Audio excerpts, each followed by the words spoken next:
For me अगर कोई भी बोलता है ना डीजे लेमन, मुझे वो तेरे लिए स्टीरियो लव अभी तक समझ आता है। हमारा कंसर्न पहले था सिर्फ good music, good people around. आज भी वैसा होना चाहिए बट सैडली है नहीं। लेमन नाम कहाँ से आया भैया? आई can feel his presence every day. Peer pressure नहीं है जैसे कोलकाता है। वो लोग जो अगर आज चाय बेच रहे हैं वो चाय ही बेचना चाहते हैं। पीयर प्रेशर में आके वो लोग कॉफी तक नहीं जाएंगे। मैं खुद खुला कैमरा पे बोलता हूँ कि रेसिडेंट डीजेस हम सारे गेस्ट डीजेस से बेटर ही बजाते हैं। पागल है क्या तू? वो बॉलीवुड में रहते होगे है ना। और I thought you and Vivek Oberoi are associated. मेरी लाइफ तो एकदम बढ़िया, एकदम परफेक्ट वाली है ना, तो जैसे ही मेरे पे कैमरा आएगा मैं तो खुश हो जाऊंगी। नहीं हो पाएगा। मैंने कहा लेमन भाई वहीं पर है, कहती मरवाओगे क्या तुम? जो अभी भी डीजेज हैं ठीक है, मतलब कोई सेट बना के दे देता, नंबरिंग डाल के दे देता, वो भी ठीक है। फक, मैंने ये ट्यून सुनी और मैंने ऐसे अपने दोनों कानों पे हाथ रख लिया। I was like I want to meet him. तो आप जो दे रहे हो वो गलत है। वो नए जनरेशन के लिए हमेशा के लिए दाल लाल ही रहेगी फिर, क्योंकि उनको real DJing, real music, real flow, real journey वो पता ही नहीं। आप एक इंजीनियर की डिग्री लेके डैम बनाने जाओगे, डैम नहीं गिरेगा। जैसे डॉक्टर बंसल होता है, डॉक्टर मेहता होता है, तो डॉक्टर लगा रहे हैं तो सच में है वो डॉक्टर। आप सच में डीजे हो कि नहीं, ये आप खुद से पूछो। कितने लोग महीने में, एक महीने में रियाब जा रहे हैं, कितने लोग 6 महीने में मर रहे हैं। सबका हिसाब है। मैं नंबर्स नहीं बताना चाहता, मैं डर नहीं बनाना चाहता हूँ। So today we are starting with something with someone. Maybe आपके लिए वो एक नाम हो, एक डीजे हो, but for me I am just a big fan. बहुत सालों तक तो हम लोग मैं और मेरा दोस्त सिर्फ ये गाना तो सुन रहे हैं हम, लेकिन फेस क्या होगा इनका, है ना, दिखते कैसे होंगे ये। So tonight we have DJ Lemon. Thank you, Karan. Thank you Thank you so for much such a kind and wonderful introduction. Sir. I am a big fan. I told you that story right? Yeah, you did. I was like, one day I called him and I was like, can I have your number? Yeah. And उसके बाद I call you. वो story बताता हूँ मैं लोगों को। So school में वही छोटे मोटे जो फ़ोन होते थे हमारे पास, 2011-12 की बात होगी। तेरे लिए तभी रिलीज़ हुआ था। तेरे लिए स्टीरियो लव के साथ। स्टीरियो लव के साथ। सो आजकल जो लोग बड़ा फ्लिप मैशअप्स और ये सब कुछ बना रहे हैं उन लोगों को बताते हैं ओरिजिनल दाता कौन है यहाँ पे। तो उस टाइम पर हमारे पास एक छोटा फ़ोन था और मेरा एक दोस्त था मोहित, हमने कंपनी स्टार्ट की थी कंसल्टेंसी की। तो हम लोग स्कूल में थे और वो सुन रहे थे कीपैड वाले फ़ोन पर ही। तो सुना टिंग टिंग टिंग टिंग टिंग टिंग टिंग टिंग टिंग DJ lemon. I was like यार ये बड़े सही चीज़ है, लेकिन हमने बड़ा मजाक उड़ाया कि ये कैसा नाम हुआ लेमन मैंगो, है ना। उस टाइम पर बड़ा हमने स्टार्ट में मैंने बहुत सुना, बहुत मजाक तो उड़ा मेरा। हाँ। बट इवेंचुअली आई थिंक मेरा जिद था कि मैं यही रखूँगा, मैं चेंज नहीं करूँगा। I heard a story about it, I will ask you later. Sure. But फिर उसके बाद ना क्या हुआ, हमने डीजिंग स्टार्ट की। तो फिर डीजिंग सीखते सीखते ना एक दिन मैं एक क्लब में गया, दिल्ली में ही था। फक, मैंने ये ट्यून सुनी और मैंने ऐसे अपने दोनों कानों पे हाथ रख लिया। I was like I want to meet him. तो मैं और मेरा दोस्त रात को बैठ के बात कर रहे कि हम कभी मिल पाएंगे। Literally I am not making any thing. और ही वाज लाइक कि पागल है क्या तू? वो बॉलीवुड में रहते होगे, है ना। और I thought you and Vivek Oberoi are associated, है ना, क्योंकि मुझे लगता था कि जो इतने परफेक्ट रिमिक्स बना रहे हैं, है ना।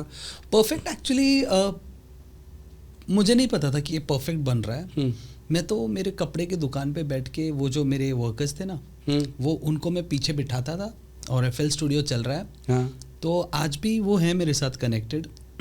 तो जिन को लगता है कि नहीं लेमन तो घोष प्रोड्यूस करवाता होगा ये वो, तो हमारा शुरुआत कुछ अलग ही था। आजकल के जेंजीज को मुझे कोई जस्टिफिकेशन या प्रूव नहीं करना है। तो वो बना था मेरे कपड़े के दुकान पे, ना कोई मास्टरिंग ना कुछ, और वो कोई मैशअप नहीं था वो टाइम पे। वो रॉ प्रोजेक्ट है जो कि मैंने आज तक संभाल के रखा है। बट फॉर मी अगर कोई भी बोलता है ना डीजे लेमन, मुझे वो तेरे लिए स्टीरियो लव अभी तक समझ आता है। और कभी कभी ना मैं बैठ के सोचता हूँ कि जैसे मैं भी बना रहा हूँ, इंक्लूडिंग मी, बहुत सारे फ्लिप बना रहे हैं हम लोग, पुराने गाने नए में जोड़ रहे Correct. हैं बॉलीवुड के साथ, अच्छा भी लग रहा है लोगों को। बट मेरे जहन में जो पहला नाम आता है ना, दैट इज़ लेमन। की यार वो सुना था और ये वो अब तक अप्लाई हो रहा है। हाँ बिल्कुल बिल्कुल बिल्कुल। और म्यूज़िक और फैशन की एक बहुत ही अच्छी बात होती है कि वो हमेशा घूम के आता है। वो लाइनिंग शर्ट जैसे 70s में चलती थी, Correct. अभी दोबारा आ गई घूम के, ऐसे ही म्यूज़िक हमेशा घूम के आता है। So how do you feel about it कि वही चीज़ अब घूम के आ रही है और बड़े आसान तरीके से? मुझे पहले से ही ये लगता है कि अच्छा म्यूज़िक कभी नहीं मरेगा, और ये वो जो एरा था म्यूज़िक का, इमरान हाशमी या आतिफ असलम, वो वाला जो एरा है ना, वो था म्यूज़िक। अभी वाला रिसेंट में मुझे एक भी गाना बताओ जो याद रहता है, जो रजिस्टर हुआ और ट्यून सुनते ही, स्टार्ट की ट्यून सुनते ही पूरा गाना अपने को पता है। सिर्फ लिरिक्स से थोड़े दिन याद रहता है, एक साल गाना कोई नया जाता वाला है। गाना हाँ, मुझे नहीं लगता 1 साल तक रहता होगा। अभी अपनी मेमोरी बहुत शॉर्ट हो गई है। आज भी आप फिर मोहब्बत गाना गाओ, पूरा गाना गाओगे। हाँ, वो लम्हे पूरा गाना गाओगे आप, एग्जैक्टली, पूरा लिरिक्स याद है। एग्जैक्टली। वो बना ही वैसा था। अभी के माहौल में नहीं बन रहा है वो गाना, और मुझे लगता भी नहीं है कि आएगा। So I think we all are blessed that we were born in that era. We enjoyed those songs, and I could try my hands on the remixes of those songs. So how, like, where are you from? How you started? How you became DJ Lemon? And where are you and where you wanna go? शुरू से शुरू करूँ? शुरू से start करते हैं। Where are you from?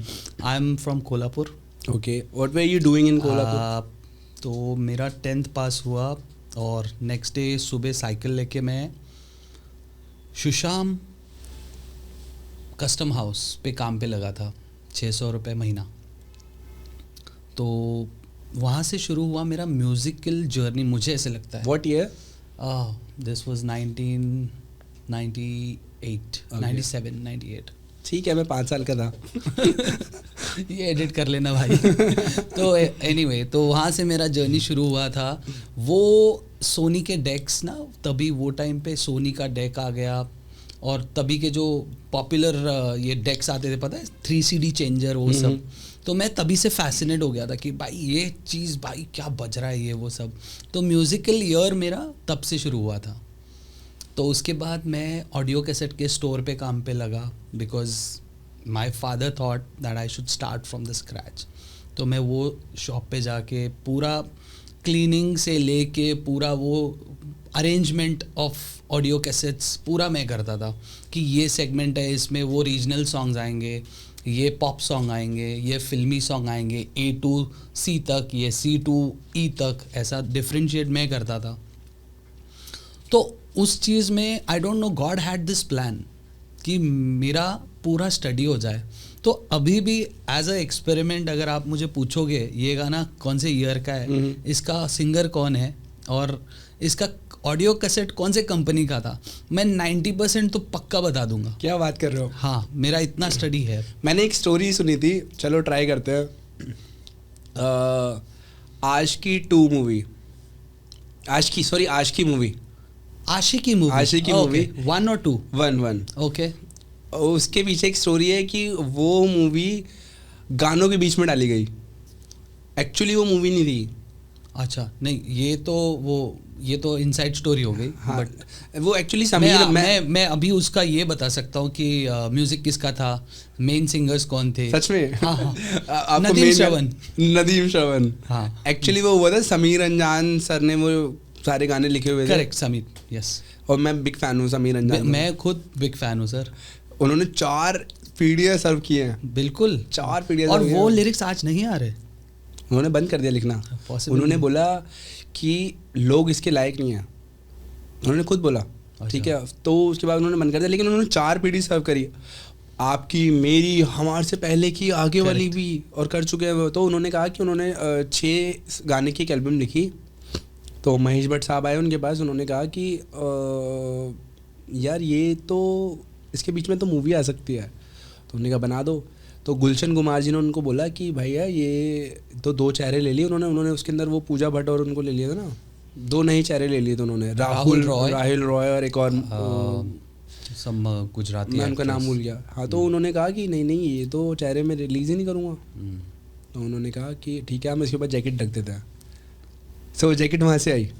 Oh damn, अच्छा ठीक है। तो उन्होंने कहा कि नहीं फिर भी ये चलेगी नहीं ना मूवी, इसकी एल्बम रिलीज़ करूँगा मैं सिर्फ। तो महेश भट्ट साहब ने बोला कि अगर ये मूवी नहीं चली तो मैं डायरेक्शन बंद कर दूँगा। तो उन्होंने कहा लिख के दो। उन्होंने पेपर मंगाया, उन्होंने लिख के दिया उनको बाकायदा।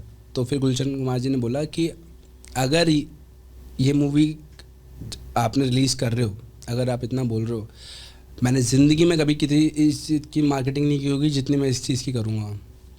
और उन्होंने आज तक इतना हिट म्यूज़िक नहीं किया कोई भी टी सीरीज़ का। अरे सर, मैं ऑडियो कैसेट्स का पैकिंग मैं ही करता था। हाँ, बॉक्सेस मैं बनाता था कि इसको ये सिटी में 200 कैसेट्स जाएंगी, ये सिटी में 400 कैसेट, छोटे छोटे गांव में भेजते थे हम लोग। हाँ, तो मुझे आशिकी का प्रॉपर याद है कितना क्या हुआ था, पूरा मार्केट हिला दिया था भाई एक कैसेट ने। सीरियसली मैंने कभी कैसेट खरीदी नहीं है। So I don't know, like I am very fascinated with that era. और मुझे अख्तर भाई भी बताते थे और आप भी बता रहे हैं अभी, लाइक हाउ वाज इट कि जैसे कोई मूवी रिलीज हुई तो सुबह सुबह पार्सल बनते थे। हाँ। वो कैसेट आते ही डिस्ट्रीब्यूशन चालू हो जाता था।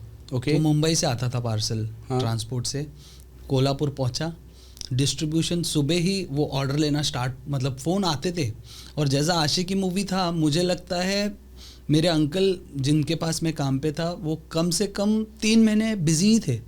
वो कैसेट इतना बिक रहा था नॉन स्टॉप। तो उसकी कोई पायरेसी नहीं बना सकता था उस टाइम पे? ऐसी पायरेसी बाद में आया, पायरेसी था तभी बट उतना नहीं था पायरेसी, बट हाँ, बट आई थिंक हमने जो कैसेट्स वो टाइम पे भेजे वो रिकॉर्ड ब्रेकिंग ही था। सो 10th क्लास में आपने काम करना स्टार्ट किया 10th के बाद, देन? तो 10th के बाद मैंने एरेना मल्टीमीडिया भी ज्वाइन किया था वो टाइम पे, जहाँ पर मैंने first time I tried my hands on sound forge 3.0। मुझे आज तक याद है, मेरा फोटोग्राफिक मेमोरी है, कुछ भी पीछे का पूछ सकते हो आप। तो वो मैंने सीखा, फिर ऑडियो एडिटिंग सीखा, वीडियो एडिटिंग सीखा, पोस्टर डिज़ाइनिंग सीखा। तो काफ़ी टाइम तक मैं मेरे इवेंट्स, जब मैंने इवेंट स्टार्ट किया 2003-4 में, तो मैं खुद के पोस्टर्स डिज़ाइन करता था, जाके आइसक्रीम शॉप्स पे या कस्टम शॉप्स पे, जहाँ पे पता है मुझे आर्चीज़ हुआ करता था, हॉलमार्क हुआ करता था, गिफ्टिंग शॉप्स, वहाँ पे जाके बाहर जाके लगाना है posters. That's how I started promoting myself without knowing कि मैं जा कहाँ रहा हूँ। I just wanted people to come enjoy the music. जब मेरा डीजेइंग करियर स्टार्ट हुआ, ये तभी की बात कर रहा हूँ, तो जब मैं ऑडियो कैसेट दुकान पे था, उसके बाद वो एक कहानी स्किप हो गई है जो मैं ऐड कर रहा हूँ। तो मेरा एक दोस्त था पुष्पराज पेंडारकर, आज भी है, गोवा में ही है वो।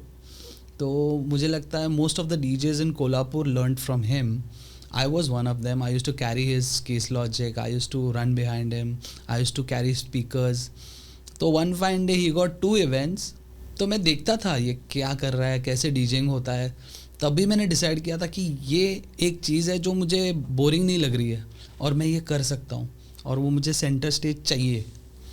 तो एक दिन उसके पास 2 इवेंट आए, तो उसने मुझे वो चांस दिया कि जाओ तुम प्ले कर सकते हो आज।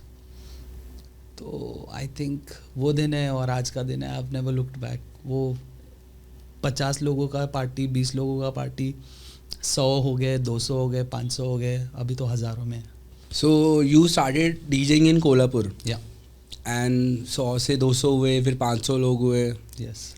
अभी आप कोल्हापुर जाते हैं, how things are change there? Kolhapur तो आज भी मुझे लगता है जनरेशन चेंज हो चुका है। The new generation might not know me, but जो लोग मेरे पार्टी पे आते थे या आज भी देखते हैं मुझे कि लेमन आया हुआ है, मेरा चेक इन देखते हैं या स्टोरी देखते हैं कि मैं तो डाल देता हूँ कि मैं I am in my home town, तो आके मिलते हैं आज भी वो विद दैट सेम रिस्पेक्ट। आप कह रहे हो न्यू जनरेशन नहीं जानती, आपको मैं बताता हूँ, मुझे किसी का कॉल आया अभी फॉर बॉलीवुड थिंग, और बॉलीवुड वहाँ पे इतना ऑन टू गो नहीं है अभी क्लब्स में।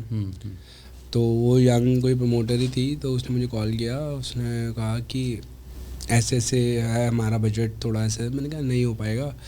तो मैंने कहा लेमन भाई वहीं पर है, कहती मरवाओगे क्या तुम? कहती यू डोंट नो। नहीं यार ऐसा नहीं है, मैं तो होम टाउन के लिए आज भी आई एम सो रेडी। मतलब जो मैं तो चाहता हूँ कि मैं वहाँ पर कल्चर थोड़ा डेवलप करूँ, but I think there are so many people who are just not okay with the party life, party culture in Kolhapur. ठहराव चाहते लोग। आई थिंक उनको वो डिस्क्रिप्शन ऑफ कोल्हापुर चेंज ही नहीं करना है, तो मुझे भी किसी का वो कल्चर डिस्टर्ब नहीं करना है। उनको अगर लगता है कि नहीं होना चाहिए अभी, तो मुझे भी फोर्स नहीं करना है। But if given a chance I would love to do something for my own city. लेकिन अच्छा है ना भैया, पीयर प्रेशर नहीं है जैसे कोलकाता है।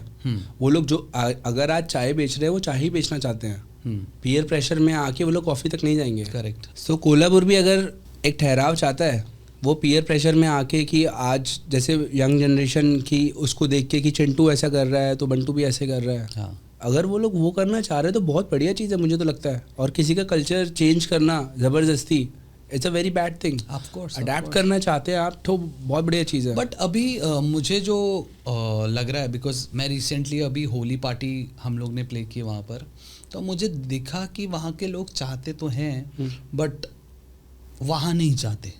If I making any sense, मतलब they would love to go to Pune और मुंबई और Bangalore to party. I can explain this. जैसे दिल्ली में है ना कोई, आप दिल्ली में उसी चीज़ के उनसे 1000 रुपये मांगो, है ना, तो वो हिचकिचाएंगे 800 में कर लो, 900 में कर लो। यही गोवा पूरे आ जाए ना, वो 5000 दे देंगे, 10 भी। और यही हम लोग वहाँ मैं प्ले करता था ना, मैंने दिल्ली में काफ़ी साल प्ले किया। करेक्ट।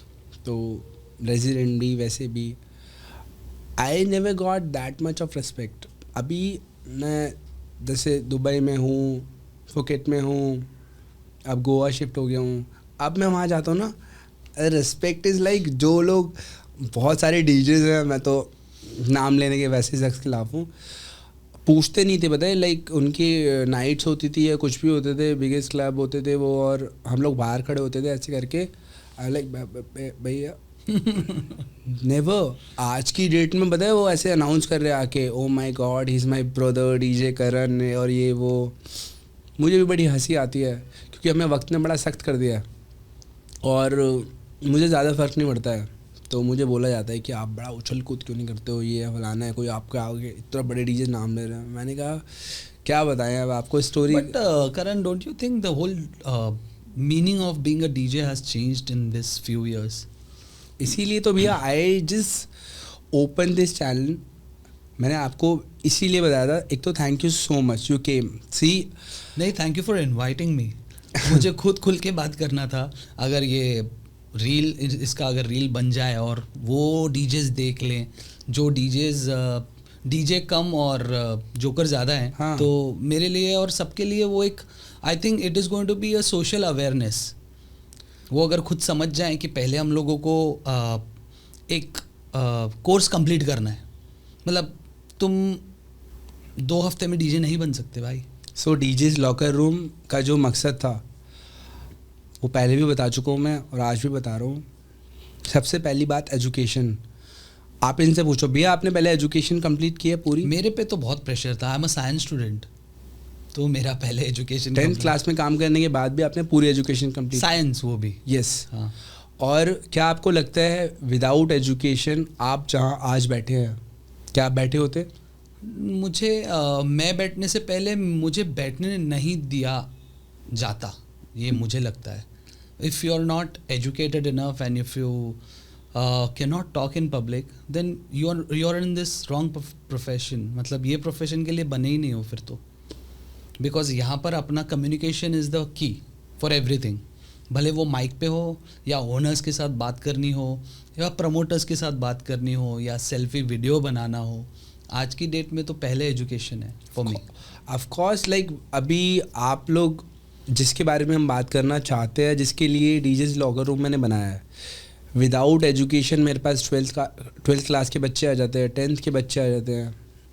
एक आ गया MBA करा हुआ, उसको तो बोलना भी नहीं चाहिए कैमरा पे, मैंने उसको लिटरली आई स्लैप्ड हिम। तो one guy came to me और ये लाइक भैया मुझे डीजिंग सीखनी है, मुझे बेसिक तो आता है। और मैंने कहा बेसिक कैसे सीखा? कहता है इंटरनेट से। एंड उसको लिटरली बेसिक आता था। तो मैंने कहा अच्छा।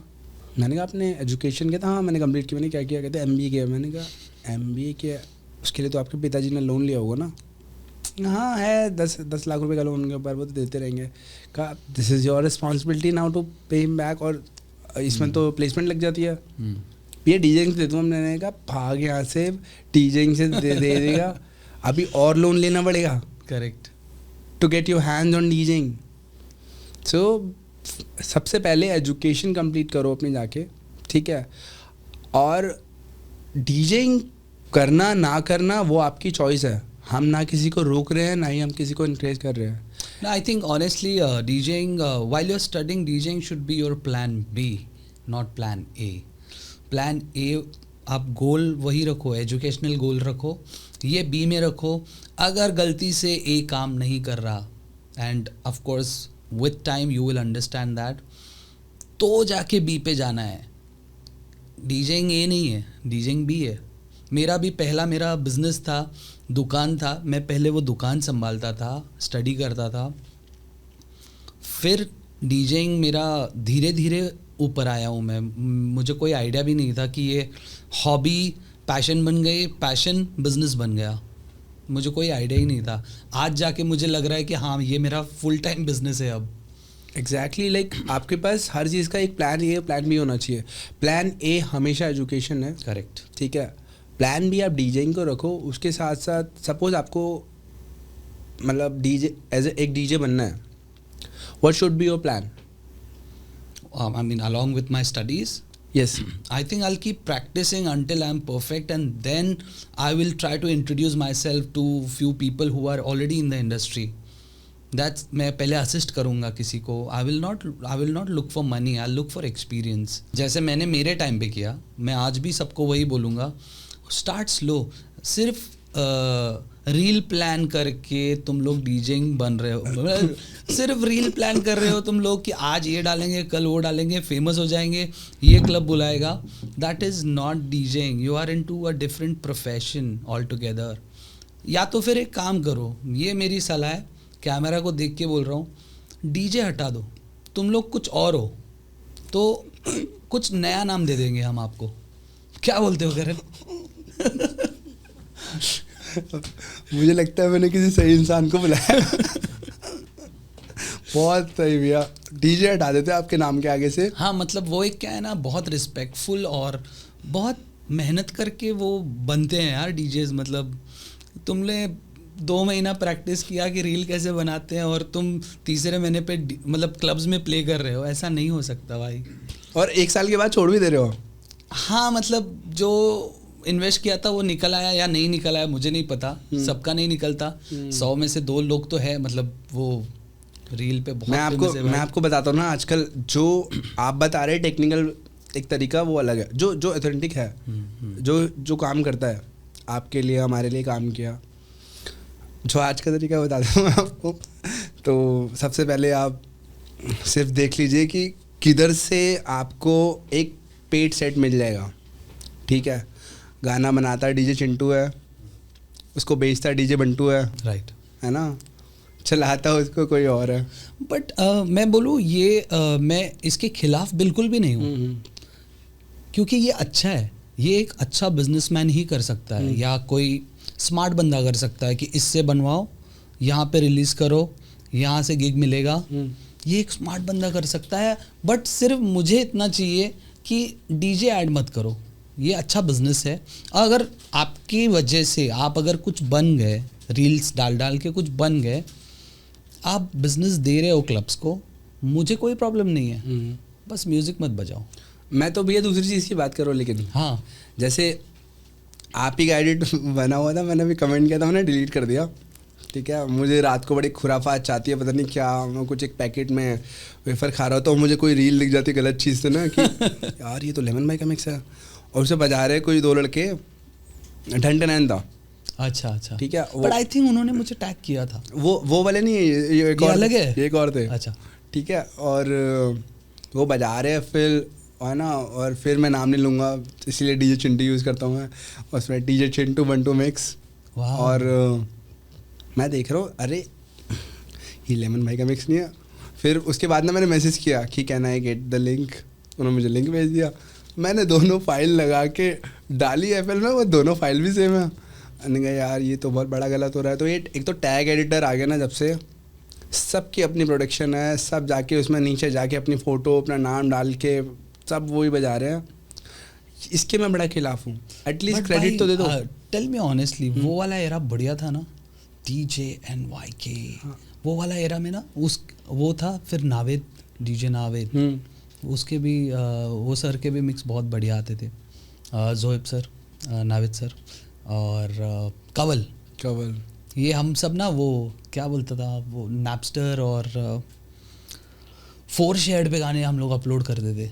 लेकिन वो एरा बहुत बढ़िया था, लेकिन बड़ा मुश्किल करके तो लिंक मिलता था एक तो गाने का, है ना। करेक्ट, मेहनत लगती थी।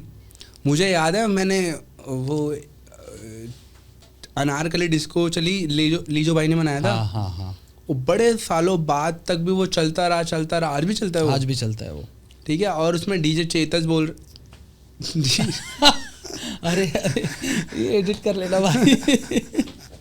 मत करना इसे एडिट। अरे यार उसमें बोल रहे लीजो, ठीक है। और तो वो बढ़िया चीज़ थी, है ना। उसमें बोल रहे DJ इलेवन। मुझे तो वो वॉइस याद है अभी तक ना।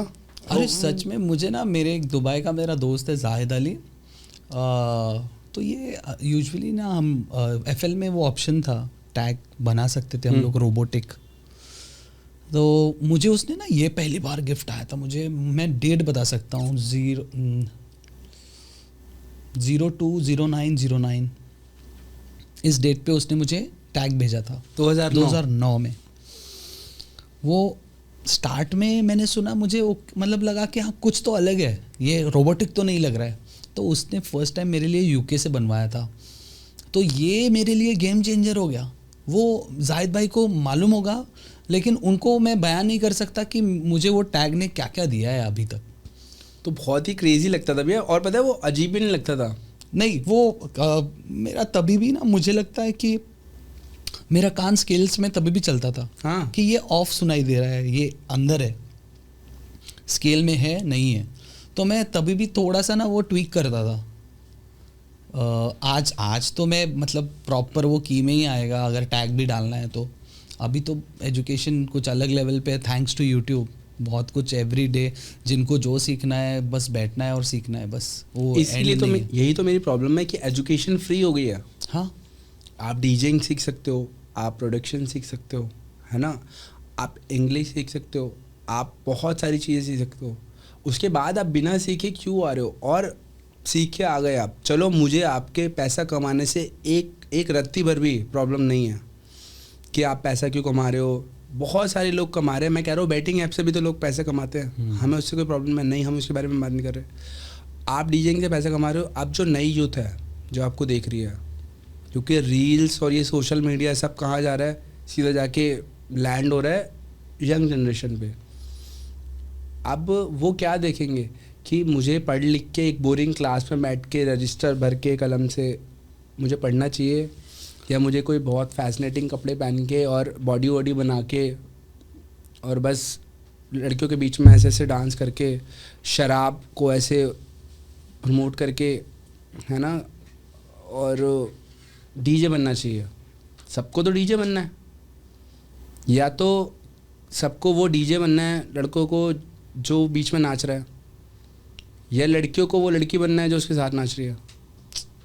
मैं किसी का भी नाम नहीं ले रहा, ना किसी की तरफ पॉइंट आउट कर रहा हूँ, ठीक है, लेकिन यूथ तक तो यही मैसेज जा रहा है। करेक्ट। अब मैं यूथ का क्या करूँ, मैं नहीं देख सकता। बट करण भाई, अगर यूथ इससे ओके है तो हमें भी ओके हो जाना चाहिए, मुझे ऐसे लगता है। क्योंकि कब तक लड़ेंगे? या तो उसी फौज में शामिल हो जाएं कि भाई ये जो चल रहा है वही शायद सही हो। मैंने ये इसके बारे में बहुत सोचा है कि हम लोग जितना अपोज करेंगे ना, खुद का खून जल रहा है। इससे अच्छा जो लोग उनके लिए उनके यहाँ पर पार्टी करने आ रहे हैं वो भी खुश हैं, वो डीजे भी खुश है, वो लड़कियाँ भी खुश है, प्रमोटर भी खुश है, क्लब भी पैसे कमा रहा है। तो ये शायद उनके लिए ओके है।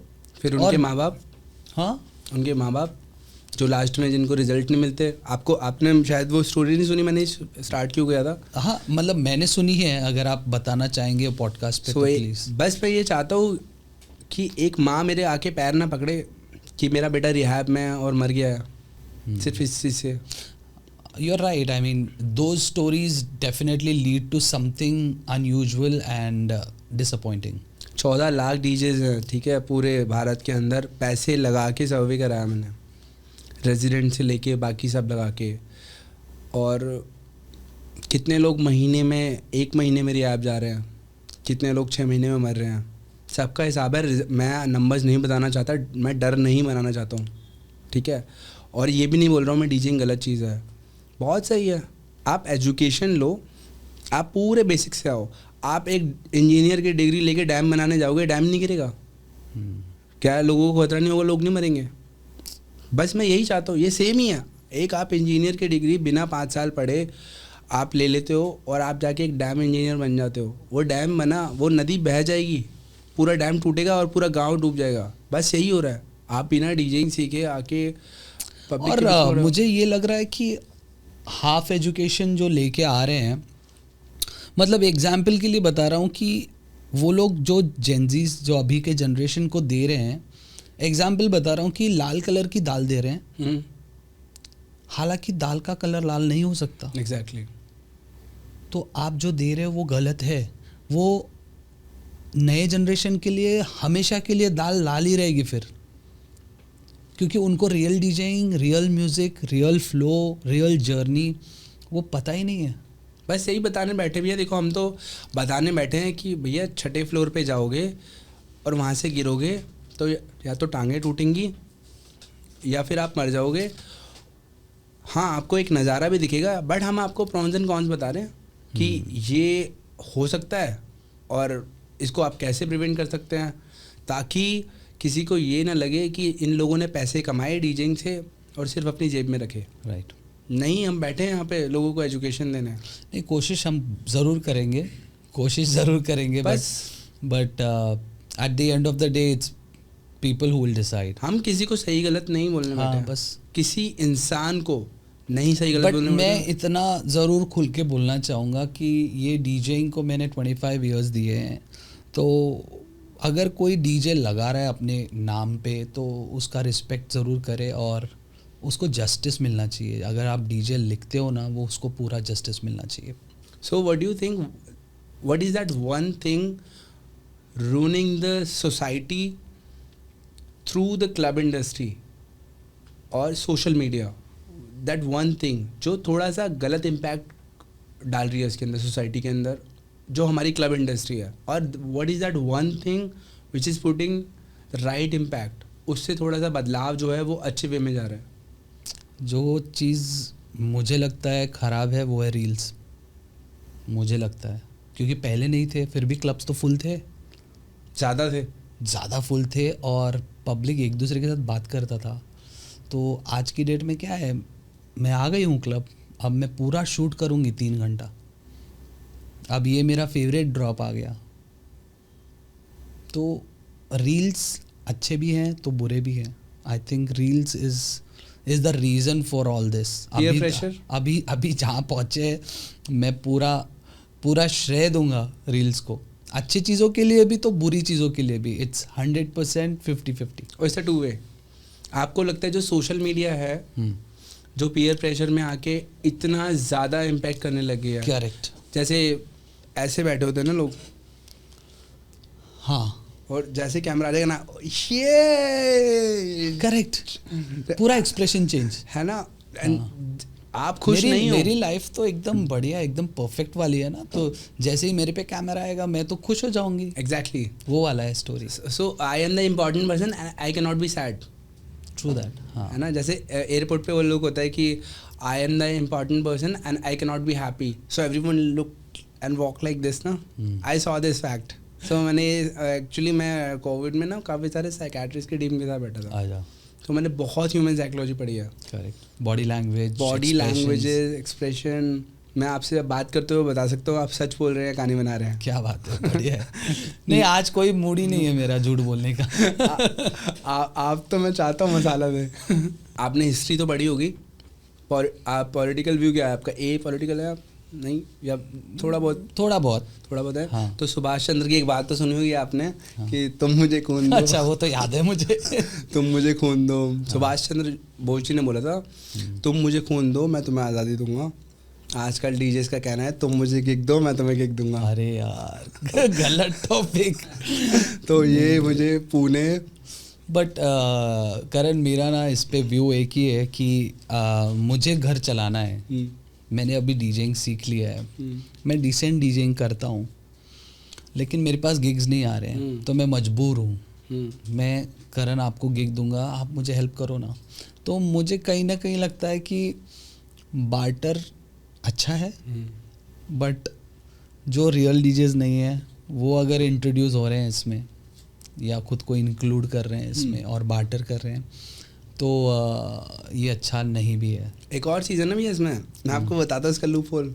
सपोज जैसे करण एक डीजे है, करण के पास काफ़ी सारे क्लब्स हैं, अब मेरे पास हैं और मेरे पास one of the biggest club भी है, ठीक है। अब किसी को गोवा में आके अपना एकदम से नाम डालना, आई कैन हेल्प आराम से, जबकि मैं क्वेश्चन से बाहर रहता हूँ हमेशा। मैं कभी डिसाइड नहीं करता कौन सा आर्टिस्ट आएगा कौन सा नहीं, क्योंकि सबको जानते हैं, सब भाई हैं इंडस्ट्री में। और बड़ी अजीब बात हो जाती है जब मैं गिग नहीं दे पाता तो। करेक्ट। तो करण के लिए तो ठीक है। अब एक रमेश डीजे नया बना है, उसके पास बेचारे के पास क्लब नहीं है, वो कहाँ से गिग दे?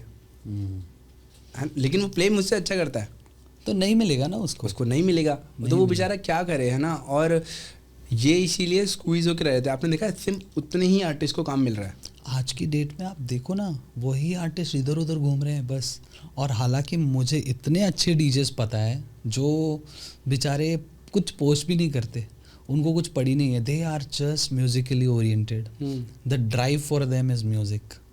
मुझे और तो ये रेसिडेंट्स हैं। हाँ एग्जैक्टली, रेजिडेंट डीजे तो बहुत क्रेजी है। मैं तो बोलता हूँ मैं रेजिडेंट डीजे के साथ खड़ा हूँ। हाँ, मैं खुद खुला कैमरा पे बोलता हूँ कि रेसिडेंट डीजेस हम सारे गेस्ट डीजेस से बेटर ही बजाते हैं, trust me on this.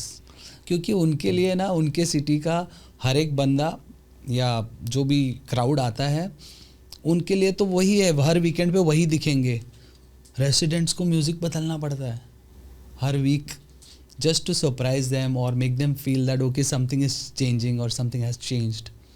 But आप लोग भी बहुत हेल्प करते हैं ना, जैसे आप हुए, ठीक है, लेमन भाई हुए, अख्तर भाई हुए, फ्लिप साइड भाई हुए, बहुत सारे आप डीजेस हैं। आप लोग बता के जाते हैं कि देखो ओपनिंग इस तरीके से ठीक रहती है। और आप जैसे ही इतने सारे सीनियर्स का मैं तो शुक्रिया करता हूँ हाथ जोड़ के आज भगवान को, और आप लोगों का भी बहुत ही ज़्यादा आई एम वेरी थैंकफुल कि आप जैसे सीनियर्स थे हमारे, और हम लोगों को बताया कि बेटा स्टार्टिंग में जो है मेन सेट नहीं प्ले करते हैं, ठीक है, तू मेरी बात कर ले, मैं ये छोड़ देता हूँ जो तू चाहता है। और उसके बाद जो बीच में फ्लो लेकर आते हैं वो ऐसा लेकर आते हैं। उन्होंने ग्राफ बताया हमें प्रॉपर, राइट, ठीक है। तो इसीलिए रेजिडेंट भी बेटर हुए हैं, राइट। मैं सारे आर्टिस्ट को कोई दोष नहीं देना चाहता, ठीक है। आर्टिस्ट सबसे पहले क्लब में एक नॉर्मली बोलते हैं, जो गेस्ट डीजे जाते हैं उनको आर्टिस्ट बोला जाता है। तो हमें तो सीनियर्स ने बहुत हेल्प किया है कि बेटा ये ग्राफ होता है, ये ऐसे ऊपर गया, और बहुत ने तो गाने भी दिए हैं बहुत सारे, है ना, राइट। तो we are very thankful. But अब लेकिन इंडस्ट्री अब स्क्वीज होती जा रही है ना, कि उतने ही लोगों को काम मिल रहा है। अब जो क्लब ऑनर्स वगैरह है ना, वही आपकी वाली बात रील पर ओरिएंटेड हो गए हैं, रिजल्ट ओरिएंटेड जो है वो रील्स के रिजल्ट देख रहे हैं सिर्फ, बस वही हो गया ना। See they have invested big money. पहले तो क्लब्स में इतना इन्वेस्टमेंट भी नहीं होता था, अब सिर्फ साउंड का 2 CR 3 CR हो रहा है। They have to get the funds, तो they have to do business. तो मैं उनको भी मतलब बुरा नहीं बोलूँगा, उनको बिजनेस चलाना है। अगर एक बंदा पॉपुलर हो गया है और उसको आपको क्लब में बुलाना है, तो as a if I am a club owner, मैं नहीं चाहूँगा कि मेरी तरफ कोई उंगली उठाए। मुझे एट दी एंड मुझे खाना खाना है, मतलब बिजनेस करना है, तो इसमें कोई बुरी बात है नहीं। बट अगेन जैसे हमने थोड़ी देर पहले बात की कि जो डीजे हैं प्लीज़ होमवर्क करो यार, कोई बड़ी बात नहीं है, ये लड़कियां पार्टियां सब होती रहेंगी, आप अपना बेसिक ठीक करो। एग्जैक्टली मतलब जो अभी भी डीजेस हैं, ठीक है, मतलब कोई सेट बना के दे देता है, नंबरिंग डाल के दे देता है, वो भी ठीक है वो भी अच्छी बात है। कि मैंने तो देखा अभी थोड़े दिन पहले कि ट्रैक नंबर 1, ट्रैक नंबर 2 तो मुझे लग रहा कि यार ये तो क्या होमवर्क करके आया है, तो उससे गलती से 15-15 मिनट वाला सेट देखा है? हाँ वो भी हो रहा है कि मुझे तो, मैं आर्टिस्ट हूँ, मैं डीजे हूँ बट मैं आर्टिस्ट हूँ, मैं हाथ ऊपर करूँगा भाई। 15-15 मिनट का सेट है, मुझे पता है कब क्या आने वाला है। ऐसे सेट्स बना के भी आ रहे हैं लोग। 15 मिनट का नहीं भी, एक मैंने रील डाली थी, बड़ा बवाल हो गया। क्या बात कर रहे हो? तो उसमें क्या था कि उसके पास 5 ही मैशअप्स थे टोटल शो के लिए। मैशअप्स मतलब 30-30 minutes mix tapes, 5 mix tape थी उसके बाद। मैंने डाला भी अभी तो नाम वाम भाई प्लीज़ हाथ जोड़ के रिक्वेस्ट, नाम मत पूछना नहीं पूछना नाम। तो वो तो मेरे असिस्टेंट ने बताया मुझे, भैया ये डीजे नहीं कर रहा है। मैंने बताई हुई है स्टोरी, बड़ी फेमस स्टोरी है। तो आप वाली बात, फिर उसके बाद ऐसा हुआ है कि इससे पता है एक इम्पैक्ट जरूर पड़ा है ये स्टोरी वगैरह। आई थिंक जो भी वो डीजे होगा, मुझे ऐसे लगता है आपके रील के बाद उसने होमवर्क जरूर किया कर लिया होगा ना। कर लिया ही, मतलब उसके बाद उसने तो छोड़ो, मैं कहीं दिल्ली में था और एक दिन मैं मुंबई में था। तो मैं ऐसे ना नॉर्मली चला गया किसी क्लब में कि यार रात को घूम के आते हैं।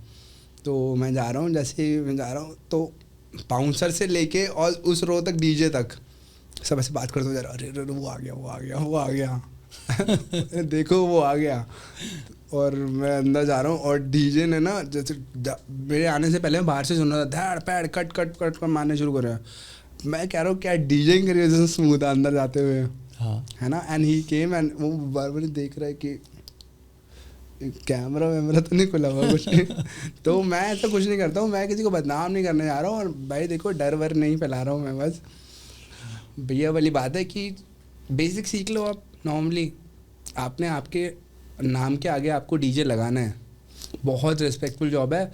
लोगों को लगता है कि ये बड़ा अजीब है। बस मुझे मैं शॉर्ट में ही बताऊंगा कि जैसे डॉक्टर बंसल होता है, डॉक्टर मेहता होता है, तो डॉक्टर लगा रहे हैं तो सच में है वो डॉक्टर। आप सच में डीजे हो कि नहीं, ये आप खुद से पूछो। अच्छा, आप जैसे हम लोग काफ़ी ट्रैवल करते हैं, आप तो सुपर इतने ज़्यादा ट्रैवल कर रहे हो, आपको खाना किसी कैफ़े या क्लब का कोई कुछ फेवरेट डिश कुछ कभी पसंद आया? क्लब पे तो मैं बहुत रेयरली खाता हूँ, but you are vegetarian right? No, I eat non veg but only on Sundays, Wednesdays and Fridays. Okay. हाँ, बट वो भी मोस्टली अभी तो अवॉइड ही करता हूँ, क्योंकि with our lifestyle it's very hard to digest. मतलब maybe it's my age और no it's my lifestyle कि मेरा नींद पूरा नहीं होता, फिर ट्रैवल करना है, तो when you are eating non veg it takes time to digest. तो I eat whatever is light veg, जो फटाफट मुझे नींद भी आ जाए, मैं वो डीप सो भी जाऊँ, उठूँ तो फ्रेश फील हो। फिर भी कोई एक डिश जो किसी भी क्लब कैफ़े इंडिया में आपको थोड़ी पसंद हो वेजिटेरियन में? दाल खिचड़ी बहुत कहीं मिलती है? कहीं भी मिलती है, सेम टेस्ट मिलेगी। थोड़ा 19-20 होता है, but I think that is most safe for all the DJs. मुझे भी यही लगता है, ये जो दाल चावल है ना, दैट्स माई फेवरेट। मैं पूरे 30 डेज खाता हूँ, एक मील तो हाँ, पूरे 30 दिन अगर अवेलेबल है तो। करेक्ट। और उसकी वजह से एक चीज़ होती है कि आपका जो गट होता है ना वो बहुत लाइट हो जाता है। और जो आप बोल रहे हो ना कि age is the matter, no, आप सही, भगवान ने दिन बनाया उठने के लिए, रात बनाई सोने के लिए। हम अगेंस्ट नेचर चल रहे हैं, अगेंस्ट नेचर चल रहे हैं, चलो काम ऐसा है। उसके बाद हमें बहुत सारे प्रिकॉशन लेने पड़ते हैं, गट हेल्दी चीज़ें खानी पड़ती है हमें। करेक्ट। ठीक है, जिसके अंदर दाल चावल ठीक चीज़ है। आप जितना ज़्यादा मसालेदार ऑयली ये सब खाना खाएंगे, आपका काम, आपका शरीर और आपके आने वाला फ्यूचर उतना ज़्यादा सफ़र करेगा। स्किन आपको कोलेजन दिख जाएगा आपको पर। इसीलिए मैं एक पहले एंडोर्समेंट भी करता था उसकी, अब तो नहीं करता हूँ, बट स्टिल मैं सबको रिकमेंड करता हूँ कि विटामिन मिनरल्स पूरे लेना बड़ी कम पड़ रहे हैं तो सप्लीमेंट्स लो। हाँ, उसके लिए आता है सप्लाई 360। ओके। AB डिविलियर उनके ब्रांड एम्बेसडर हैं। That's the best thing, Ayurveda से रिलेटेड सब कुछ, और उसमें A to Z सारी चीज़ें होती हैं। प्रोटीन आप पर डिपेंड करता है, वेजिटेरियन बॉडी के ऊपर डिपेंड करता है, प्रोटीन कैसे जो भी आपको डाइजेस्ट करता है। और अपनी बॉडी की एक डायरी बनाओ कि क्या आपको सूट करता है क्या नहीं करता। बस वही। एक ना भैया मुझे बड़ी प्रॉब्लम हो रही थी कि मैं ना स्टेज पे तिरंगा लेके चला जाता हूँ। मुझे बड़ा अच्छा लगता है कि मतलब मेरा एक सेगमेंट है कि how many people from Mumbai, how many people from Delhi, क्या यहाँ पे कोई इंडियन है, and people just make some noise. और मुझे लगता है कि ये सब इंडियन है, ठीक है. और मैं भी, ना तू मुंबई से है, ना तू दिल्ली से है, ना तू हिंदू है, ना तू मुसलमान है, हम सब हिंदुस्तान से हैं सिर्फ. करेक्ट है ना. एंड वो मुझे आक्रोश बहुत अच्छा लगता है, बहुत अग्रेशन वो ना. तो मैं तिरंगा लेके चढ़ जाता हूँ बहुत बार, मोस्टली मेरे शोज़ में. अब लोग उसके अंदर भी कमेंट करने लग गए कि भैया आज 15 अगस्त है क्या, हाँ आज 26 जनवरी है क्या, अरे तुम इतने ज़्यादा देशभक्त हो तो बॉर्डर पे जाओ. मतलब मेरा जो देश प्रेम है, जो मैं एक सिविल फैमिली से, सिविल सर्विसेज करते हैं मेरे फैमिली में सब, तो मैं वहाँ से आता हूँ. तो मैंने बचपन से देखा ये कि एक बारी जा रहे हैं तो पता नहीं आएंगे नहीं आएंगे. You have different emotions for this. हाँ मेरा है कंट्री के लिए बहुत ज़्यादा प्यार. तो सिर्फ एक ही तरीका थोड़ी है देश प्रेम दिखाने का. क्या आप देश से प्यार नहीं करते हो? क्या मैं नहीं करता हूँ? क्या वो नहीं करते हैं? क्या आप नहीं करते हैं? सब करते हैं. तो मेरा वो तरीका है. क्या आपको लगता है कि तिरंगा लेके चढ़ना गलत है? नहीं, मुझे लगता है it's part of your act. Why not? और मेरा प्यार दिखाने का तरीका भी है वो. Exactly. It's one, you are a DJ, you are a artist. अगर परेश रावल कॉमेडी नहीं करेगा स्क्रीन पे आके तो नहीं चलेगा. सो आपने अपना पार्ट, अपना एक्ट एक फाइनल किया हुआ है. So people who are booking you, indirectly they know you are going to do this. This is part of what you do. Exactly. And मैं हिंदुस्तान में आके, मैं तो 365 दिन आके तिरंगा लेके रोड पे घूमूंगा चाहे. तो आपका जैसा फ्लैग है वैसे कोई डीजेस स्टेज पे चढ़ते हैं, फिर कोई जंप करते हैं.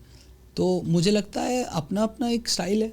एटलीस्ट मैं जाके अल्कोहल और न्यूडिटी और गलत डीजेइंग का तरीका तो नहीं दिखा रहा हूँ, कम से कम. अच्छा आपका भैया म्यूज़िक के लिए जो प्यार था वो आया, आपने कहा कैसेट से. मुझे लगता है मेरा प्यार जो आया, हमारा ना एक आंगन होता था सबका पहले घरों में. आजकल तो लिविंग रूम आ गया है. पहले आंगन होता था. तो हमारा एक आंगन होता था और एक FM चलता था, वो सबने सुना होगा ना. तो उस पर किशोर कुमार, रफ़ी, है ना. और मेरे तो फेवरेट मुझे मुकेश लगता है. राइट. राज कपूर के गाने. हाँ वो उनकी वॉइस उन पर आती थी, फिट होती थी बिल्कुल. मुकेश मतलब नील नितिन मुकेश का जो मुकेश है वो मुकेश सिंगर थे. हाँ सही बात है.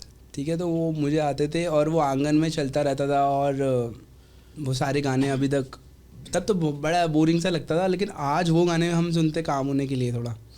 नहीं बट वो ज़माने का तो बात ही अलग है. वो जो बीच में आरजे जो थे, अमीन सियानी, क्या आवाज़ थी उनकी, भाइयों और बहनों. तो वो भी बहुत इंटरेस्टिंग था. पता है आज भी मुझे नहीं लगता उनका कोई भी एक वो कॉपी कर पाएगा. वो एक स्टाइल था भाई. राज कपूर के चेहरे पे मिलती हुई आवाज़. करेक्ट. मुकेश.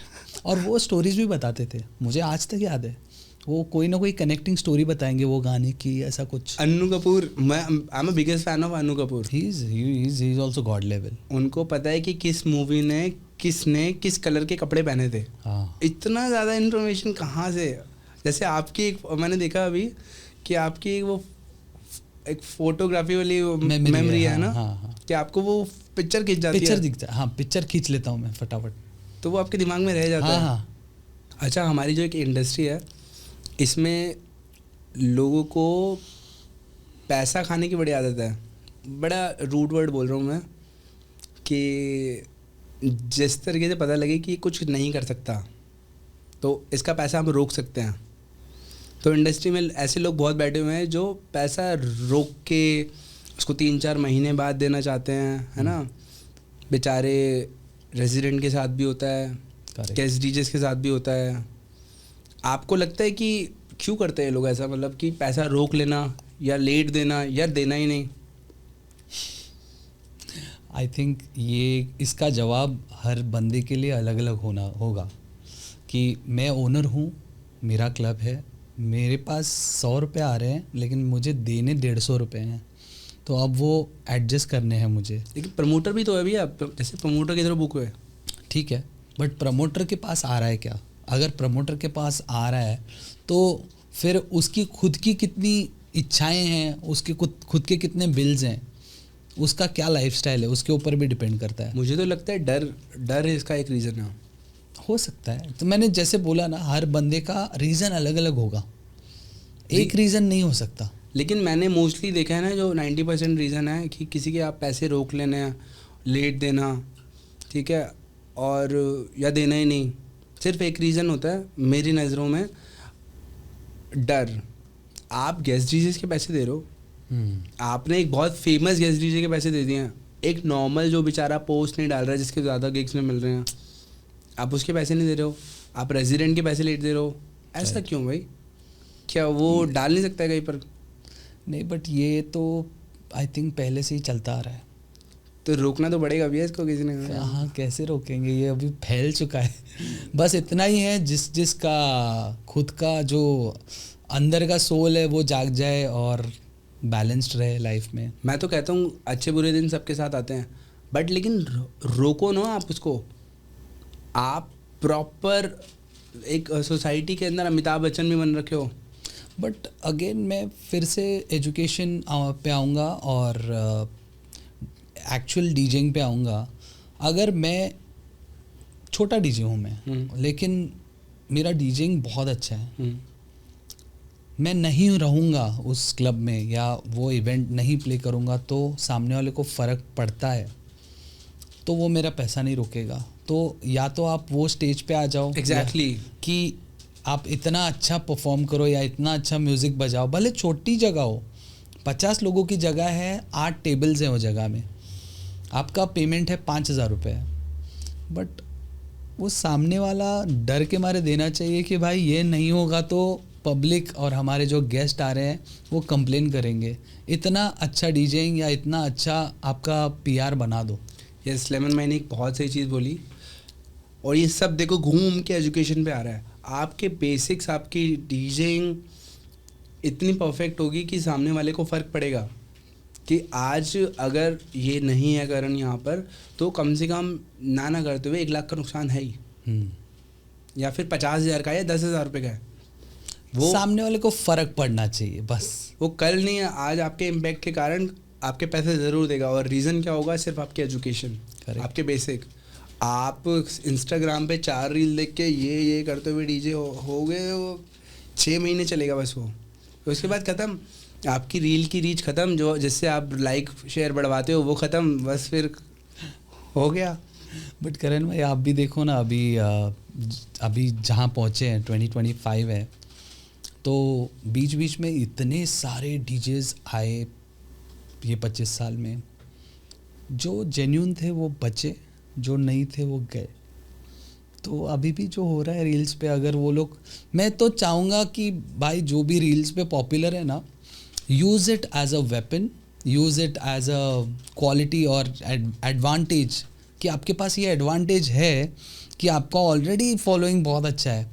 तो मैं रिक्वेस्ट करूँगा जो भी अभी पॉपुलर डीजेज हैं, किसी का नाम नहीं लेना चाहता मैं, बट आपके पास अगर वो पावर है तो आप प्लीज़ बेसिक्स राइट कीजिए और डीजेइंग इतना अच्छा करिए कि आपका रीच तो है ही, बट आपका डीजेइंग भी अच्छा है। सो देर आपको तो कोई रोक ही नहीं सकता, यू विल बी पॉपुलर अभी से 10 गुना ज़्यादा। सो एक और चीज़ है भैया कि आजकल ना लोग, जैसे क्लब के बाहर भी मैं खड़ा होता हूँ और लोगों से बात भी करता हूँ, लोगों की हिंदी बड़ी कमज़ोर हो गई है ना। और मुझे ये बात थोड़ी अजीब लगती है कि हिंदी ना आना, और खाली हिंदी ना आने की वजह से लोगों को क्या हिंदी क्या ही है, जॉब में तो इंग्लिश में बात करनी है, ठीक है। अरे आपको समाज में भी तो रहना है, सोसाइटी में भी तो रहना है। या तो जैसे ही मैं क्लब पहुंचूं मेरी हिंदी ख़राब हो जाती होगी, ऐसा भी होता होगा सोसाइटी के कारण। ये मैं रैंडमली बोल रहा हूँ किसी और के लिए, ये मैं बताऊँ किसके लिए, किससे हो रहा है ये। हाँ। स्कूल्स की कमी है इसके अंदर। आप हिंदी छोड़ सकते हो, पता है आप स्कूल में 5 अभी पहले तो अपने टाइम में तो कंपलसरी था, हमारे यहाँ पर ना मराठी भी था कंपलसरी, जिसके लिए तो मैं थैंक यू बोलूँगा मेरे स्कूल को, क्योंकि आज मेरी मराठी इतनी फ्लुएंट है। हिंदी तो मेरी घूम के हो गई, इंग्लिश स्कूल में हो गई, बढ़िया है। मुझे मराठी में एक ही चीज़ आती है, जैसे मुझे क्लब में किसी ने पकड़ लिया, गाली मत देना बस। नहीं मुझे एक ही चीज़ आती है गाली। मुझे एक मराठी रीजन दिखाई जेवलास का मला जाऊ दे साहब मी नव्हते साहब मला जाऊ दे मी नव्हते आई शप्पा साहेब मी नव्हतो। सो मुझे लगता है कि जो एजुकेशन है, हिंदी को हटाना वो बड़ा गलत है, और परिवार वाले भी नहीं सिखा रहे हैं। इंग्लिश ठीक है आप सिखा रहे हो, हाँ। उसको एक आपको लगता है एक हायर लेवल हो जैसे रहा है। आपका हिंदी का प्यार है ना, मेरा सिंधी भाषा पे बहुत हाँ? प्यार है। तो मैं जहाँ जहाँ जाता हूँ, भले मैं कहीं भी जाऊँ, ऑस्ट्रेलिया, न्यूजीलैंड, किधर भी, यूएस, तो जहाँ जहाँ मुझे सिंधी मिला, हाँ मैं उसके साथ इंग्लिश में बात नहीं करूँगा। ऑफ कोर्स मैं उसके साथ सिंधी में ही बात करूँगा, भले उसको पसंद हो नहीं पसंद हो। लोगों को कूल लगने लग जाती है, पता है, जो दूसरी लैंग्वेज है ना, जैसे लोग पश्चिम की तरफ भाग रहे हैं कि इंग्लिश, फिर स्पेनिश, फिर German.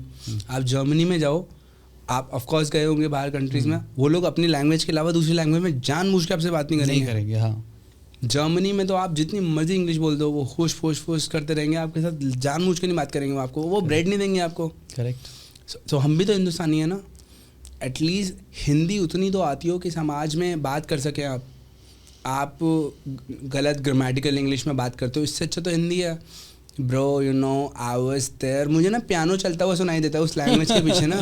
Bro you know I was there and I went to that, my dad bought Ferrari and we couldn't buy that. Accent भी आ गया। हाँ एक्सेंट भी आ गया इंग्लिश का। हाँ, उनको पता नहीं कहाँ से और ये सब कुछ आ रहा है, और गलत, आप पूरी ग्रामर गलत बोल रहे हो। मेरी मासी ना सुप्रीम कोर्ट में वो है, चैम्बर हेड है ना, और वो गेस्टेड ऑफिसर है। हम मार्केट में कुछ ले रहे थे, मुझे याद है, और मैंने हैज़ की जगह हैव लगा दिया, फटाक दिया। 28 साल की उम्र में कहती तेरे को इसी दिन के लिए पढ़ाया हमने। एंड आज लोग पेरेंट्स आर वेरी प्राउड कि गलत इंग्लिश में बात कर रहे तो क्या हुआ, इंग्लिश तो है ना। और इससे अच्छा तो, लेकिन हिंदी उतनी तो ज़रूरी है। देखो आप हिंदुस्तान में रह रहे हो, या तो आप छोड़ चुके हो हिंदुस्तान, ठीक है, हिंदुस्तान में आप रह रहे हो, तो एटलीस्ट उतनी तो ज़रूरत है कि आप सोसाइटी में तो रह पाओ। आप दुकान वाले से कैसे लोगे? नहीं, मैं इस बात पे पूरी तरह आपके साथ हूँ। मतलब हिंदी तो आनी ही चाहिए। अगर आप इंडिया में रह रहे हो तो हिंदी फर्स्ट लैंग्वेज है। इतनी तो आए कि आप सब्ज़ी वाले से सब्ज़ी ले लो। और अगर इस पर बहुत सारे लोग ऑफेंड भी होंगे कि आपको सिंधी भी आनी चाहिए, मराठी भी आनी चाहिए, आपको कन्नड़ा भी आनी चाहिए, वो तो चॉइस है भाई। ठीक है, आपको आनी चाहिए। आप जैसे आप केरल से हो तो आपको मलयालम आनी चाहिए, बहुत बढ़िया है, आप लोग नेटिव लैंग्वेज में बात कर रहे हो। लेकिन आप क्या पूरी ज़िंदगी केरल में रहने वाले हो? आप बाहर भी तो जाओगे। और पूरे हिंदुस्तान में जितनी भी स्टेट्स हैं, आप कहीं भी जाओ, हिंदी में ये मांग लो, भैया मुझे 1 किलो मटर दे दो, वो आपको 1 किलो मटर दे देगा। सिंपल। तो बस इसीलिए हिंदी इतनी ज़रूरी है। हर जगह आपके लिए काम, आपके लिए ही काम आएगी। मुझे तो बड़ा दुख सा होता है, इसलिए मैंने बात की है। अच्छा भैया, आपको क्या लगता है 3 चीज़ें, चाहे वो डीजेइंग हो, जैसे आपने तो बिजनेस भी रन किया, ठीक है, और आपने काम भी किया किसी के अंडर, राइट। आज भगवान के गॉड ग्रेस आप किसी ऐसी जगह पर हैं जहाँ आप लोगों को कुछ बता पा रहे हैं, तो ऑफ कोर्स आपने अचीव किया लाइफ में। आपको क्या लगता है 3 ऐसी चीज़ें जो इंसान को आगे ले जा सकती हैं, चाहे as a DJ, businessman, job, education, कुछ भी 3 चीज़ें ऐसी? टॉप, मेरे हिसाब से टॉप क्वालिटी होनी चाहिए डिसिप्लिन। दूसरा योर होमवर्क। तो आप बिजनेसमैन हो, कुछ भी हो, स्टडी कर रहे हो, डीजेइंग कर रहे हो, होमवर्क। जो होमवर्क, मेरा मतलब होमवर्क से क्या होता है पता है?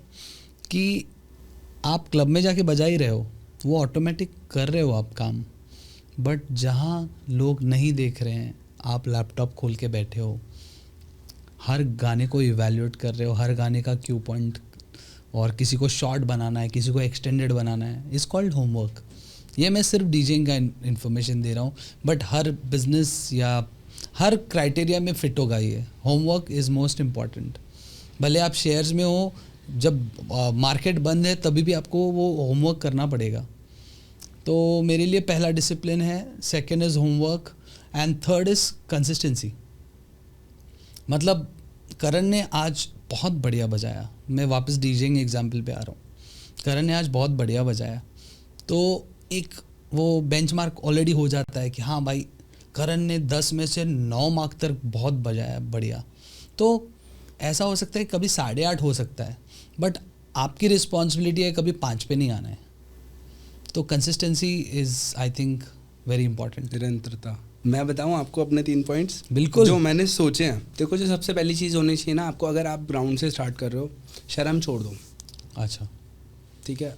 आपको ये नहीं होना चाहिए, जैसे सपोज आपने कोई बिजनेस स्टार्ट किया तो उसमें लॉजिस्टिक का बिजनेस है, कहीं से कुछ उठाना है, लेबर नहीं है आज, आपके अंदर इतनी शर्म नहीं होनी चाहिए कि वो आप सामान उठा के वहाँ रख दो।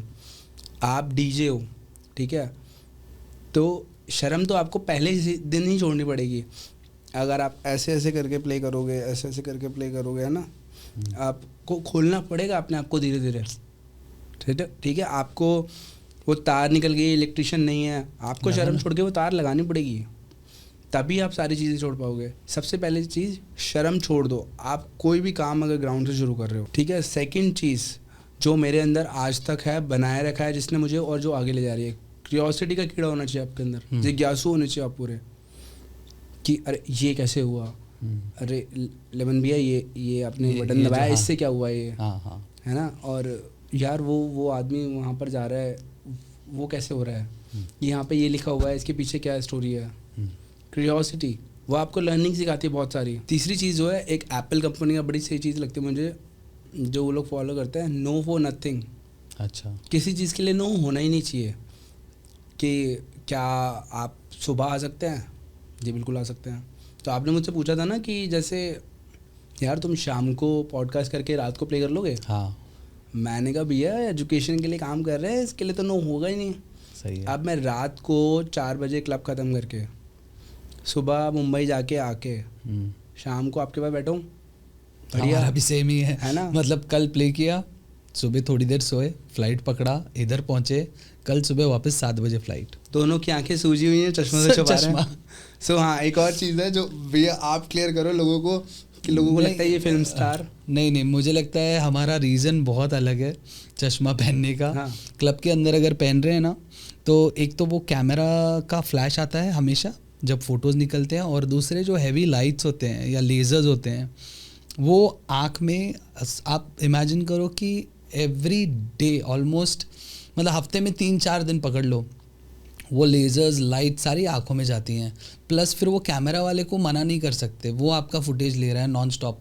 और अगर बड़ा इवेंट है तो एक नहीं 3 कैमरा वाले रहेंगे, 4 भी रह सकते हैं। तो रीज़न वही होता है कि आँख तक नहीं जाए, क्योंकि फिर हमको वो स्क्रीन में देखना है, गाना चूज़ करना है, उसका क्यू पॉइंट देखना है, फिर सुनना है उसको, हर एक चीज़ मैटर करती है। तो अच्छा ऐसा होता है कि एक बार वो फ्लैश आ गया ना, तो थोड़े सेकंड्स के लिए हम लोग ब्लाइंड हो जाते हैं। तो वो नहीं होने के लिए क्लब के अंदर चश्मा पहनते हैं हम। दूसरा, अगर आपने हमें एयरपोर्ट पे देखा होगा चश्मा पहनते हुए, तो हमारी नींद कंप्लीट हुई नहीं रहती है। वैसे ही हम लोग इवेंट के बाद पहुंचते हैं, कैसे वैसे पहुंचते हैं फ़्लाइट पकड़ने के लिए। तो चश्मा, वो लाइट सनलाइट आँखों में नहीं जाए, उसके लिए काला चश्मा मैक्सिमम, मुझे लगता है सारे डीजेस के पास एक काला चश्मा तो होता ही है। So I think that those are the reasons that we wear these shades, nothing else. और क्लब्स के अंदर फ्लैश के छोड़ के कम से कम 100 लाइट तो हर क्लब में होती हैं। बिल्कुल, ठीक है। वो आपकी रेटिना तक जैसे ही कोई लाइट आएगी, रेटिना को अपना साइज़ जो है खोलना पड़ेगा, वाइड करना पड़ता है। ठीक है। अब जब रेटिना का साइज़ वाइड हो गया तो उसके अंदर उतनी ब्राइट लाइट आ सकती है, वो उसकी आदी हो चुकी है ना, यूज टू हो चुकी है। लेकिन जो प्लेयर के अंदर लाइट होती है, प्लेयर लैपटॉप भी नहीं दिखता, लैपटॉप के अंदर वो तो कम है, तो अब बिल्कुल आप ब्लाइंड हो चुके हो थोड़ी देर के लिए, few seconds, for few seconds. अब जो डीजेइंग है वो उतने फ्यू सेकेंड्स का गेम है। करेक्ट। यू मिस दैट बार, और आप अच्छे डीजे की श्रेणी से बाहर।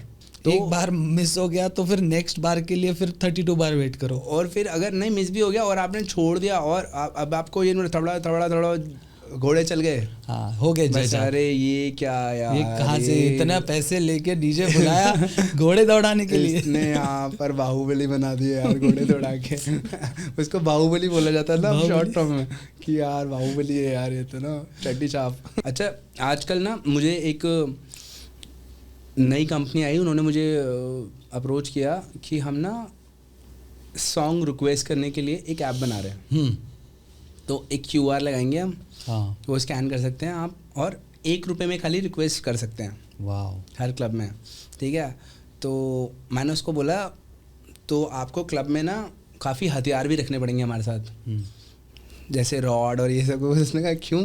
मैंने कहा भाई साहब आप ये लड़ाई की जड़ बना रहे हो। हाँ देखो क्लब में एक आपने कभी भी नहीं सुना होगा कि कोई आया आपके पास कि हाय सर मेरा नाम ना रमेश है और मैं बैंक में काम करता हूँ, मैं 20,000 रुपये कमाता हूँ, दाल रोटी खाता हूँ, सो जाता हूँ। नहीं, जो आएगा दूसरा आदमी, सर एक्चुअली मोदी जी जिस प्लेन में बैठते हैं ना उसके टायर हम ही चेंज करते हैं। कोई छोटा आदमी नहीं है हाँ। कि हाँ मेरे 600 क्लब्स हैं। अबे इंडिया में क्लब ही 300 हैं, तेरे 600 कहाँ से? अच्छा वो बाहर भी है ना मेरे। और सबसे ज़्यादा फैकू चंद, झूठ बोलने वाले और जो नहीं कर रहे हैं वो करने वाले लोग सब क्लब के अंदर आपको मिलेंगे, क्योंकि पीयर प्रेशर बढ़ा जा रहा है कि सर आई एम तो वेरी रिच, बस बताना मत ये किसी को। हाँ ये किसी को बताना मत। और इसीलिए आपको लगता है कि लोग ज़्यादा झूठ नहीं बोलते हैं जितना भी दिखा रहे होते हैं कि सर मैं तो ऑनर हूँ और मैं किसी बड़ी कंपनी का CEO हूँ, ऐसा कुछ है। अगर मुझे पूछोगे मैं तो क्लब में कहाँ कॉन्वर्जेशन करेंगे, अगर हो भी रहा है सब हाँ ही बोल देता हूँ मैं। हाँ। मैं रिच हूँ, हाँ भाई तू है रिच, तेरे जैसा रिच कोई है ही नहीं। आप यहाँ आए कैसे सर इतने छोटे क्लब में? मैं सामने वाले को इतना बड़ा बना देता हूँ तो वो चुप हो जाता है। कभी कभी मेरा सार्काज़म कोई समझता है, कोई नहीं समझता, थोड़ी देर के बाद समझता है। अच्छा है जो भी है, अपना अपना नेचर है, किसी का नेचर नहीं बदलना है, वो उसका नेचर है, फेंकना उसका नेचर है, वो चेंज नहीं करेंगे। वो चेंज करते करते हम ना चेंज हो जाए। एग्जैक्टली हमने काम कब करेंगे फिर? हाँ तो सबको हाँ बोलना है। मैं बड़ा हूँ, हाँ भाई जल्दी जल्दी, तू जल्दी बड़ा है, मैं बोल रहा हूँ, मैं सबको भी बुलवा दूंगा, तू ही बड़ा है। सिंपल। सो भैया एक हमारे पॉडकास्ट के एक रीत है, एक फ़नी और वियर्ड चीज़ बतानी होती है कि आपके पास कुछ ऐसा, कुछ भी छोटा मोटा कोई भी फ़नी किस्सा। आई एम नॉट श्योर ये फ़नी है कि नहीं। अभी जो आपने अचानक पूछा है तो मुझे जो याद आ रहा है मैं बता देता हूँ। अभी रिसेंटली हमने एक वेडिंग में परफॉर्म किया, वहाँ पर एक गुजराती फैमिली थी, तो उन्होंने मुझे एक गाने का नाम बताया, यूट्यूब लिंक दिखाया मुझे ऐसा, वाइल आई वॉज परफॉर्मिंग। तो मैं ना हमेशा एक स्टेप आगे जाके काम करता हूँ कि नहीं, मुझे ये क्लाइंट को खुश करना है यार। ऐसा नहीं होना चाहिए कि उनको ये फीलिंग आए कि नहीं हमें गुजराती डीजे ही लगाना चाहिए था। तो I try to give my best. तो मैंने भी थोड़ी ज़्यादा स्मार्टनेस दिखाई, मैंने डाउनलोड किया गाना और यूट्यूब लिंक था, तो जैसे ही मैंने प्ले किया तो स्टार्ट में वो सारेगामापा कारवान वो वाला ऐड चल गया। तो that was I think funny for all of us because people were looking at me. Some people might have found it very funny and weird at the same time. अपने mummy papa के लिए वो वाला। मेरे साथ तो अभी भी रिसेंटली कुछ महीने पहले हुआ है, एक काफ़ी फेमस डीजे हैं, बहुत नामी ग्रामी, नाम नहीं गूगल पे जाके चेक कर लेना। तो वो आए, उनसे बोल रहे हैं हम क्लब में ओवर मतलब बुकिंग थी उसकी टेबल्स वगैरह की और सही फाइनेंस बहुत अच्छा था। तो से बोला जाके कि सर आप 90s का तो कर रहे हैं, ठीक है, इट्स गुड, बट प्लीज़। और आजकल public, I salute to everyone, इतनी ज़्यादा एडवांस हो चुकी है कि सबको पता है बॉलीडेक कहाँ है, ठीक है। और जैसे ही आपने 2 4 5 नॉर्मल गाने चलाने शुरू कर दिए, लोग खुद निकलना शुरू हो जाते हैं, खुद टोक देते हैं, और बहुत ही ज़्यादा फास्ट रिजल्ट ओरिएंटेड जो है पब्लिक हो रखी है। वही अगेन मैं बोलूँगा रील्स की वजह से है, क्योंकि हमारा वो शॉर्ट स्पैन हो गया, एकदम शॉर्ट, कि एक गाना अगर गलत बज गया ना, फटाफट वो एक दूसरे को देखने लगते हैं और एक बार होगा कि ये चेंज होने वाला है। तो आप कंसिस्टेंटली 3 बैड गाने बजा के देखो क्लब में, ऑटोमेटिक 20% पब्लिक ऑलरेडी निकल गया। हाँ एग्जैक्टली। तो वहीं पब्लिक बहुत ज़्यादा नोन थे लोग, मैं PR में भी काम करता हूँ, तो लोग मुझे आके बोल रहे हैं, हमारे तो कॉलर पकड़े जाने शुरू हो जाते हैं। तो मैंने बोला असिस्टेंट ने जाके कि भैया प्लीज़ ऐसे मुझे बुक मत करना दोबारा से। ठीक है, आप एक लेवल तक आ चुके हैं, उसके बाद ग्राउंडेड होना बहुत ज़रूरी है, ये मुझे समझ आया। तो नहीं, मुझे तो लगता है जितना ऊपर जाओ उतना ग्राउंड पे रहो। तो बैलेंस। वो कहते हैं मुझे बुक मत करना अगली बार। मैं भी गया, बुक मत करना, कि गले से हेडफोन उतारे मैंने, तो भैया अब ये हो गया, उनको समझ आ गया, अब तो बदतमीज़ी भी नहीं काम आ रही है। हाँ, वो दिन है, आज का दिन है, उनको गिग भी नहीं मिल पा रही है, बट ठीक है, जो भी जैसा भी चल रहा है। एक और चीज़ है आजकल ना, पब्लिक को जो मुझे लगता है गलत है, कि जैसे सेट चल रहा है आपका 120 मिनट्स का नॉर्मल सेट होता है, उनको हर मिनट कुछ ना कुछ अमेजिंग चाहिए। अच्छा। और ऐसा नहीं हो सकता, लाइक हर एक ट्रैक के बाद एक वाव फैक्ट चाहिए। अच्छा, जो उनको रील में दिखाई दिया, 30 सेकंड की रील होती है, अब 30 सेकंड की रील में तो पूरा 2 घंटे का स्क्वीज करके डाला होता है, करेक्ट। लेकिन उनको लगता है कि हर 1 मिनट में ऐसा ही होगा। आप उनको ज़रा बताइए कि सेट किस तरीके का होता है, और हर 2 मिनट बाद वाव फैक्टर नहीं आता। किनको? पब्लिक को। अच्छा, पब्लिक जो हमारे गेस्ट है, जो हमारे देखने वाले लोग हैं, हाँ, जो क्लब्स आते हैं, जो क्लब ऑनर्स भी हैं। बट वही है अगेन, जो मेरा सबसे स्टार्ट में हमारा जो टॉपिक हुआ कि डीजेइंग छोड़ के बाकी सब कुछ ज़्यादा हो रहा है, तो ये उसी का पार्ट है। पहले हम लोग कहाँ ध्यान देते थे कि यहाँ पर कितनी लाइट्स है, इतने इसमें, ये क्लब में इतने SFX है, ये होने वाला है, ये कॉन्फिटी उड़ेगा। कहाँ हमारा कंसर्न था? हमारा कंसर्न पहले था सिर्फ good music, good people around. आज भी वैसा होना चाहिए, बट सैडली है नहीं। और हर 2 मिनट में वाव फैक्टर नहीं आ सकता आपके पास, नहीं आएगा। आपको डीजेइंग भी तो देख ही रहे हो ना आप। अगर वो कोई इंस्टाग्राम, अब तो डीजे भी नहीं लगा सकता, परफॉर्मर है, तो अलग बात है कि वो हर गाने पे अरे भाई वो कट मार रहा है तो वो तो कर ही लेगा। हम लोग पूरा मिक्स करते हुए लेकर आते हैं, आपको पता नहीं चलता कब गाने की एक जर्नी होती है पूरी, हम उसको लेके जाते हैं उसकी कीज़ के हिसाब से, फिर की शिफ्ट होता है, फिर उसका BPM शिफ्ट होता है, ठीक है, फिर उसके बाद ट्रांजेक्शन होती हैं अलग अलग, वी यूज़ माइक ऑल्सो, बहुत सारी चीज़ें हम लोग खुद भी करते हैं। तो that's a whole thing, that's a whole different thing, ठीक है। आपके सामने वो जो कर रहे हैं वो चीज़, वो डीजिंग नहीं है कि उठाया ले शीला की जवानी, ले काला चश्मा, अरे भाई नहीं, वो डीजिंग ही नहीं है। 3, 2, 1। अरे आजकल तो टेक्नो में चल रहा है, वो आपने मीम देखा है, एक फेमस सोडा वाला है, आपको मैं दिखाऊंगा, तो उसके बाद ना वो टेक्नो में इस तरीके से, अच्छा इस तरीके से। तो मुझे वो सोडा वाले में और थोड़ा सा डीजेस में फ़र्क नहीं बदलता।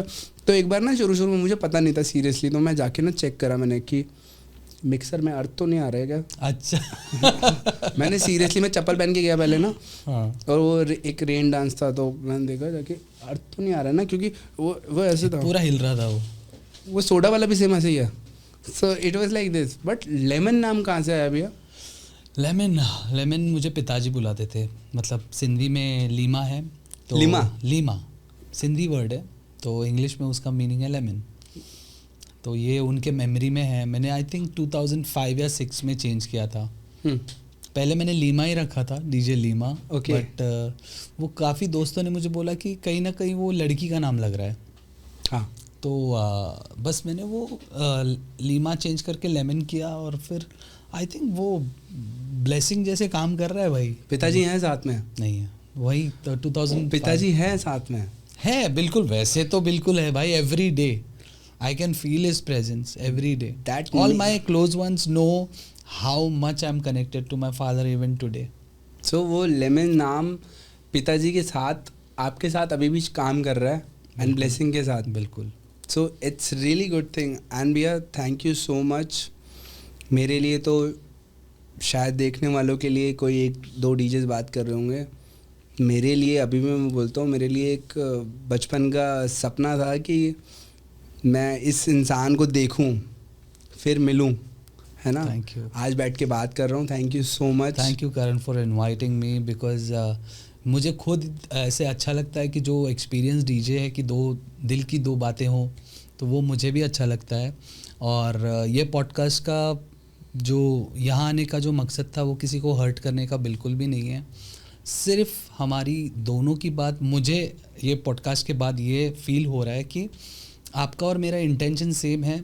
सिर्फ हमारा बोलना ये है कि आप अगर डीजे लगा रहे हो अपने नाम से तो प्लीज़ उस चीज़ को ना पहले जस्टिफाई होने दो, पहले बन जाओ फिर लगाओ। डॉक्टर, अभी जैसे मैंने एग्जांपल दिया, डॉक्टर पहले नहीं लगाता, डिग्री के बाद डॉक्टर लगाता है और उस चीज़ का बहुत रिस्पेक्ट भी होता है। So before we end the podcast, मैं वापस सबसे रिक्वेस्ट करना चाहूँगा कि कंसिस्टेंटली होमवर्क करते रहो और प्लीज़ परफॉर्म ऑल्सो बेटर। आपकी रील्स बहुत अच्छी हैं but at the same time आपका म्यूज़िक भी अच्छा कर लो आप, and this is a very good time. और हम लोग जितने भी मतलब इस पॉडकास्ट के बाद एक और चीज़ शुरू हुई है, मुंबई, पुणे और दिल्ली तो मैंने कर ही दिया है, बाकी बैंगलोर में भी क्लाइमेट भाई से भी बात हुई है कि जो भी डीजेइंग करने आ रहा है उससे एजुकेशन पूछी जाए, उससे फिर उसको बताया जाए प्रोज एंड कॉन्स क्या होते हैं, सीधा उठा के पैसे जेब में न डाले जाएं। राइट। और ये हो रहा है and I am thankful for you, thankful for all the DJs. Thank you भैया। Thank you.